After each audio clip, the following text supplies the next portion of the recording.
everybody, welcome back. Middle Tennessee's Gin Reviews. Tonight I'm going to do a little something different here, because all day I've been thinking of a dirty martini. So, you can see I got things set up. We're going to use brokers tonight. We're going to go over a little history. But first we're just going to make the martini because there's a reason for this, and I'll explain it, obviously. So, ice is going to go, crushed ice, cubed ice, something small, something big. You want a little bit of everything right there. Hey. Now, Brokers is an amazing gin. It's always on my shelf. It's always there, calling me. So, we're gonna put a shot's worth of this most amazing London Dry, juniper heavy, little bit of spice, little bit of heat. There's 10 botanicals in it. We'll get to that in a minute. Vermouth. For all the people out there that love to quote Winston Churchill and say about that much, they want to, drink a bottle of gin and just look at the vermouth, something along those lines. I say you don't understand the reasoning. Vermouth is not just a wine, it's a wine with botanicals in it. And it brings out the dryness in the martini. A classic martini is going to be made with gin. It's not going to be shaken, okay? We're going to actually stir it up. We're actually going to do a nice dirty martini. So I got my olives right here. Actually, just one olive because, that's all I need. We'll just put that in there, save it for the drink. Little olive brine. I'm going to put that right in my old tall boy. And then I like to do, when I do a martini, I love orange bitters. Just a couple shakes in there. 3 to be precise, I guess. And I also like to put just a little bit of fresh orange juice from an orange. The car is my favorite. I probably have said that in other reviews. So, see how I'm doing this? This is it. You have to wait. You have to give it a few minutes. You have to stir. You have to let the ice melt to get a little bit of water mixed into your martini. And we're going to let it sit right there, and we're going to go over some of the history of this amazing gin right here. So, this little bastard, actually it's a tall bastard, is Brokers. Okay? I got a little information here I stole off the internet on their home site. We're going to go over it quickly because I'm thirsty. 94% proof at 47%. No frills, no bells, no whistles, no particular. Oh, I could read. I promise. Ingredients: just a bowler hat, which is right here, which I love. I mean, who doesn't love this hat? It's also a bottle top spinner. I don't know, but the hat is where it's at. I'm telling you. That's not just a quote somewhere here on the bottle. See the little man right there? Awesome dude. I talked to him on the reg. Alright, so we're going to put it right here. Back in the limelight. We were saying that it's just amazing. It's juniper. If you want juniper, if you love juniper, and I'm sure a lot of you out there don't, because that's why you don't drink gin. This one might not be up your alley, but I find it's great with the G&T. It's one of my favorites for that, but the martini I think is better, especially for tonight. It's a pretty good day. We're going to just top it off with a good martini. Alright, so the Brokers Gin recipe incorporates 10 botanicals, which I said before, from around the world. Now, this is what on their site they say. I'm not too sure if this is exactly what they get or what they use, but we're going to go with what they say, right? They use Bulgarian juniper from Bulgaria, obviously, right? Then we're going to coriander seed, Madagascar cinnamon, Chinese cassia, Polish angelica root, Italian orris and licorice, Caribbean nutmeg. I do love nutmeg in a gin, so rock on to you guys out there. It is Spanish lemon and orange peel. So there is a little bit of citrus to this gin, which I love. Oh, gotta fix that. Juniper, like I said, and then there's heat, obviously, because we're at what did I say, 47%. That's not bad for a London Dry standard on the shelf. The other great thing about this gin right here is it's cheap. I mean, it's not $35,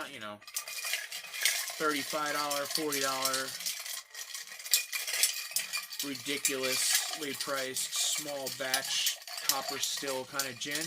We're at about $21 for this bottle right here, but I've seen it also a little cheaper than that, of around $18.50. As you can see, I got this little martini glass right here. I had a set I bought with the gin back around Christmas, or it was a set that was from Christmas. I don't remember when I got it, but alright, there's a lot of noise going on with that, so let's let it sit there and get cold. So, Brokers, it's a true London Dry gin made in a 200-year-old distillery located in the heart of England. They say London, but it's outside London, so they try to get that qualification, but I've actually done research on this and no. Oh, there's Ange. Hey, honey. Yeah, you just know the right time to stop what I'm doing here. Alright. Let's go back to... They use a copper pot still. Alright. Obviously, if they're going to use a still, right, they're going to use a copper pot. We're not like in the deep woods of West Virginia doing moonshine out of well, actually they use copper too. That was a bad example, but Angie's really distracting me right now. Alright, so the internationally sourced botanicals are steeped for 24 hours in a quadruple distilled pure grain spirit. They never mention what those grains... You hear that?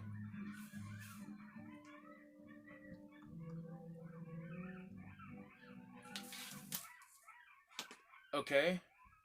There's a hurt dog or coyote out there. It's okay, honey. Oh my god. Are we really gonna deal with this right now? What should I do? Should I go out there with my gun and shoot it? There, shut up. Good. Well, let's hope it's not a dog. Alright, I'm not hearing it anymore. You all heard that, right? I hope so. Anywho, what I was saying was, if it's a coyote, which it probably is, it sounds like it just got really hurt, and that's why I said take my gun out and end its misery, but it's really dark out there, and who the hell knows what else is out there, so I'll just stay inside and wait till something knocks on the door. Hopefully it knocks, right? Let's go back to this. So you never know what's going to happen in a gin review. There could be a coyote coming up. There could be a bear. I don't know. Could make some mistake about talking about West Virginia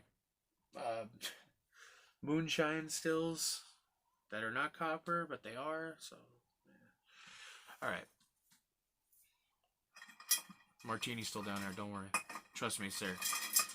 All right. So it's batch distilled, using familiar botanicals and a traditional copper pot. Brokers is the true London Dry gin. We started by the 200-year-old recipe of our forefathers because we believe they got it right the first time. A classic recipe with a dash of playfulness. Brokers gin is the result of serious consideration and a lighthearted approach. Wow, there's a lot here. Hats off to the world's best gin and bartender's best friend.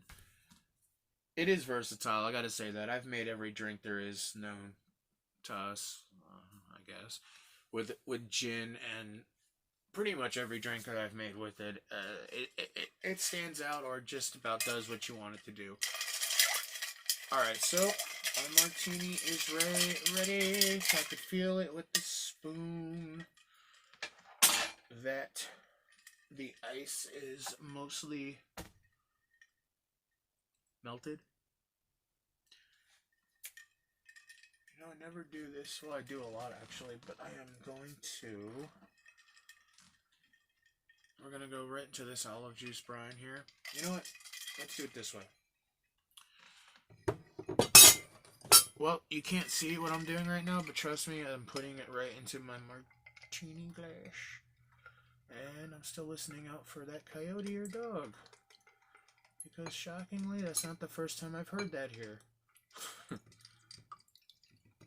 know what? I'm not even in Hickman County anymore. Isn't that crazy? Alright. Oh, yeah. Not bad for missing the other half of my shaker. Again, I'm no bartender. I'm not even a mixologist. I'm just a chef who really has a deep passion for gin and everything gin made, as you probably have seen through these videos.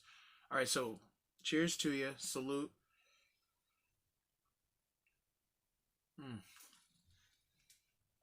Yes. Fucking awesome. Okay. Again, you have to have vermouth in a martini. If you don't, then don't call it a martini. Call it a gin on the rocks with an olive or juice or whatever the hell you want to call it. But don't call it a martini. You gotta have a little bit of vermouth. I mean, even if you don't like vermouth and you hate it, a splash. Just a splash. The botanicals in this, mix with the botanicals in this, and then that. There's lightning in a bottle, or in a martini glass, as it were. Alright, so the tasting notes that I have comprised here, we always do a straight, neat shot. This is no exception. Actually, I haven't done a neat shot of Brokers in a while, so hopefully it'll get me a little reminiscent of the past here. Juniper, right away on the nose. Citrus, little floral, little bit.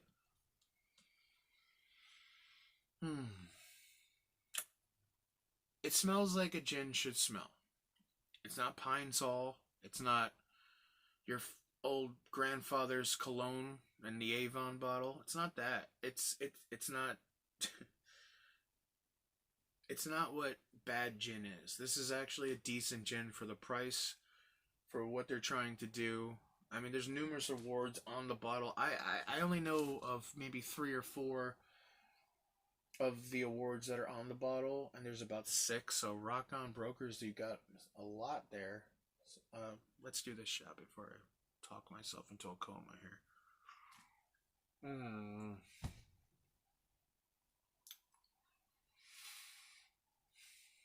Oh my god. So much is going on right now. Juniper. It's on the tip. For sure. The heat is there. The spice is there. It's definitely traveling. It starts up in the top chestal area and reaches down to the lower stomach, almost the groin area, if you want to get technical, which is awesome. I love a good, spicy, hot gin that just travels down, and it's awesome.